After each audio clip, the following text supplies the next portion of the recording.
All right, guys, take a look at this chart right here for Tesla. Basically, it has gone nowhere since February. Obviously, it was beaten down right there at the beginning of the year to just ridiculous levels, which of course, if you're on this channel and you guys were watching me, you know I was saying buy, buy, buy, not the NSYNC song or Backstreet Boys or whatever, but buy the freaking stock. It's ridiculously cheap. We have basically anything that has to do with AI going to the moon, but Tesla's kind of not going anywhere relative to a lot of those other plays. And now you're kind of hearing a narrative that, hey, maybe something is wrong. Maybe a lot of these price cuts and a lot of these other things happening for Tesla are just too much. And I'll be honest with you guys, you can absolutely screw yourself with this stock more than any other stock in the stock market. You pick it, and there's no way you can screw yourself nearly as big as you can screw yourself with Tesla. So let's make sure you don't screw yourself with Tesla stock at all, guys. I'll give you everything you need in order to avoid that right after you gently tap that like button and consider subscribing too. It's super easy to do if you like the truth without the hype. And if you want to see all my Tesla buys in real time, see my price target for Tesla, be able to discuss Tesla with me anytime you want, and the best group of 6 to 7 figure investors, check out the pinned comment down there as the sale does end this weekend for the Market Insiders private group, where you get all that, 5 free courses. We got a stock analyzer tool that's coming that's going to be free for members, and the price is going up soon for the membership. So make sure you lock in your sale price that ends this weekend right now. Check out the pinned comment down there, see everything that's included, guys. There's a lot more than what I'm going to discuss here right now. So the first way you screw yourself with Tesla stock is you absolutely do not understand what you own or know what you own with Tesla. Now look, guys, when you look about Tesla, there's a lot more to it than just, hey, it's a car company, they make EVs and they do chargers, and it's just kind of, on and on and on about that narrative. And you hear a lot of folks talk about that. But do you actually understand what you own? And I'm not talking about a hype video or the hype narrative. I'm talking about the business underneath, the actual opportunity that's there, not the hype opportunity, not what the bears say is the opportunity. What is the actual opportunity with Tesla stock? What do you actually own? Is it just a car company? Is it an energy business? Is it a lot of things all mixed together, which I think that's kind of what we can agree on, what all that is.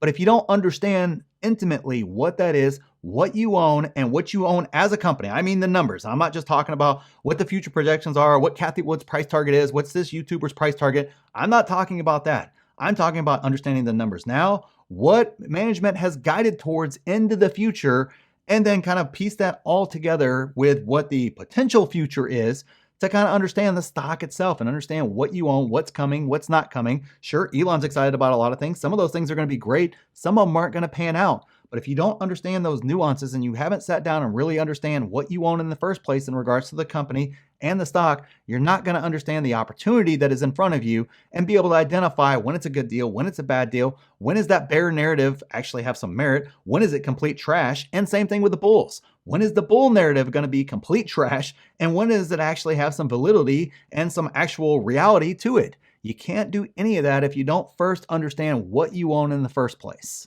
The second way you're screwing yourself with Tesla stock is if you don't know how to do evaluation, so you don't know actually how much Tesla stock should actually be worth. And this kind of goes along the lines with the first point we just made. I don't care what somebody else's projection is or somebody else's price target is or anything else like that. I need to know the price today. Is it overvalued or undervalued? And if you don't know how to do evaluation and you don't intimately understand that process, then how in the world are you going to know when it's actually on a deal or not? Remember, everybody was buying it when it was at 400, and we were here, right here on this channel saying it's overvalued. I love the stock. I love the company. I love where they're going. I think long-term, you'll still be fine even if you bought it at 350, 400, whatever the case was. But at the time, I could not justify that valuation for the stock at all. And then the narrative was the exact opposite when it, got down to 200, 150, down to 100. It was just the exact opposite. It was a screaming deal. There was no way any of these other things were going to happen. Sure, when I said it was a screaming deal at 150, it dropped down to 100. I agree. I can't time the bottom. I'm never going to guess the bottom at all. All I know is at 150, it was a screaming deal.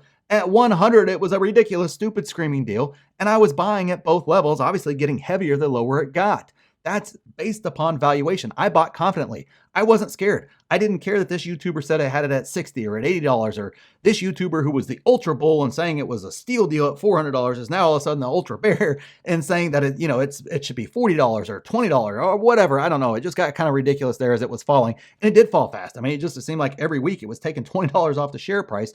It was a ridiculous fall, but I knew that was a product of Wall Street being stupid based upon the narrative that was out there.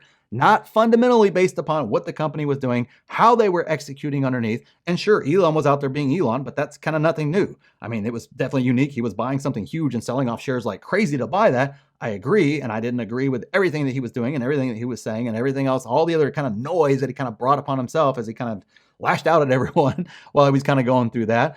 But nonetheless, it's still, the company was performing underneath despite all those distractions and everything else. So it ended up just being a massive opportunity as that stock continued to fall. And I could confidently do that because I had already done a valuation. I understood what I owned, and I stayed away from point number 3. And that is, you listen to everyone and anyone out there except for what was actually true in your due diligence. If you did due diligence, obviously if you didn't due diligence, this doesn't apply.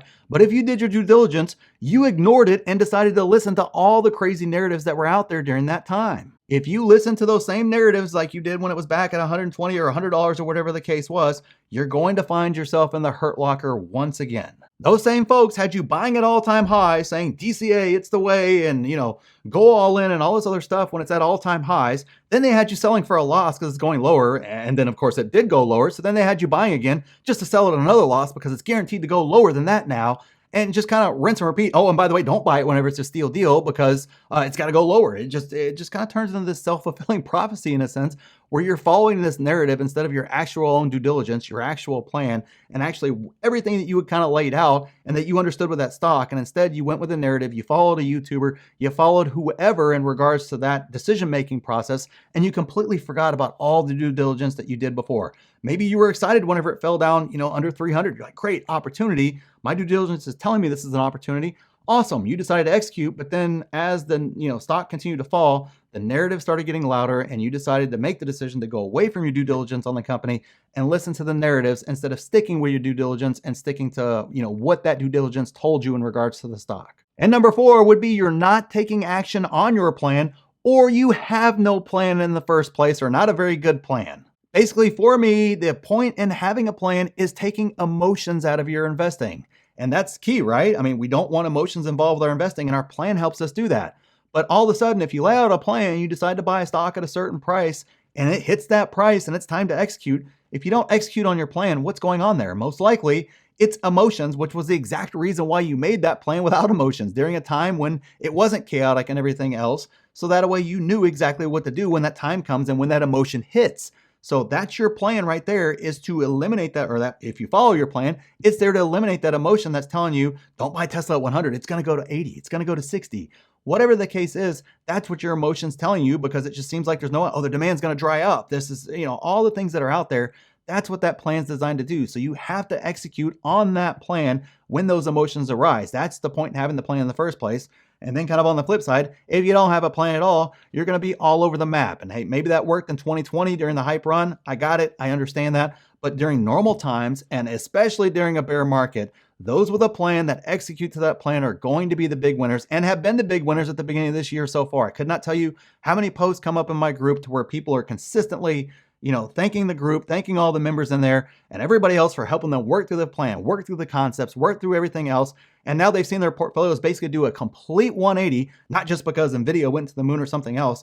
They were able to completely turn everything around by following those concepts, having a plan, and just executing when it's scary. And SoFi's at $4, or Tesla's down at 100, or Palantir, was down in the sixes.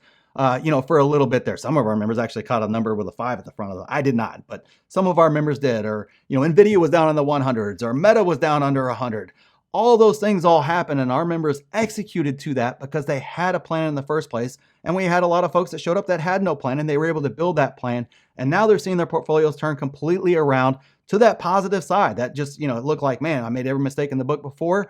Hey, that's what that plan does. It keeps you from making mistakes. That's exactly what my plan helps me do. I mean, I make plenty of mistakes all on my own, guys. Don't get me wrong. It's not like I don't have mistakes out there and every pick I make is great or everything else like that. But I absolutely can point to that plan and say, hey, I made a mistake maybe in my due diligence. Maybe I made a mistake in my entry point and I need to work a little bit harder and understand what I did wrong there. But it wasn't from lack of planning, where you just end up yo-yoing, you end up all over the map, and you end up making those major mistakes that end up costing your portfolio big. And then on the flip side of that, because you didn't have a plan, a lot of times you end up missing stocks whenever they're at great prices, which of course, okay, maybe you didn't lose any money, but you definitely, if I could talk, you definitely didn't make as much money as you probably should have if you would have had a plan and followed it in the first place. And the final way you screw yourself with Tesla stock is trying to time the market with Tesla, guys. Tesla stock is just really hard to time. I mean, Elon flushes the toilet and the stock rockets to the moon. They have a great, incredible, record-breaking quarter, and the stock completely flushes the opposite type of flush that Elon did. It just goes straight down for no good reason at all, even despite great earnings and records across the board. That is the reality with Tesla stock. So trying to time Tesla stock has proven again and again and again to be a really tough strategy, especially over the long term, up or down. You end up missing runs, or you end up getting just completely pummeled on the other side trying to time this thing out. And it's one of those things, it's the hardest thing to do in the market is timing the market in the first place, much less with a stock like Tesla. That makes it infinitely harder. I don't know why people try to do this. It's the most insane thing ever. Tesla moves like no other large cap I've ever seen in my life, and people still try to time the market with Tesla constantly. And yet you hear from a lot of those folks that have been doing that for the past couple of years with Tesla stock say, man, I just wish I would have just held my shares all the way through. Even those folks that made the smart buy, they held during the hard times in 2016, 2017, 2018, 2019, all of a sudden has a big run in 2020. And most of those folks, even though despite the fact that the stock is beaten down now, most of those folks still say, man, I wish I wouldn't have sold. I wish I wouldn't have played all those games. I wish I would have held all the way through because it's just an incredible stock, an incredible opportunity. And they would just be adding more shares, and they would actually have more shares on it as it continued to dip down and got down to those stupid low prices instead of trying to make up for a prior mistake that they made by selling in the first place. So I don't understand the narrative with timing the market at all. And if you want to see all my Tesla buys in real time, see my price target for Tesla, be able to discuss Tesla with me anytime you want, and the best group of 6 to 7 figure investors, check out the pinned comment down there as the sale does end this weekend for the Market Insiders private group, where you get all that, 5 free courses. We got a stock analyzer tool that's coming that's going to be free for members, and the price is going up soon for the membership. So make sure you lock in your sale price that ends this weekend right now. Check out the pinned comment down there, see everything that's included, guys. There's a lot more than what I'm going to discuss here right now. And click this video here if you want to see the stocks I'm buying now, and click here to see my exact plan during this market. So thanks for watching, and we'll see you in the next one.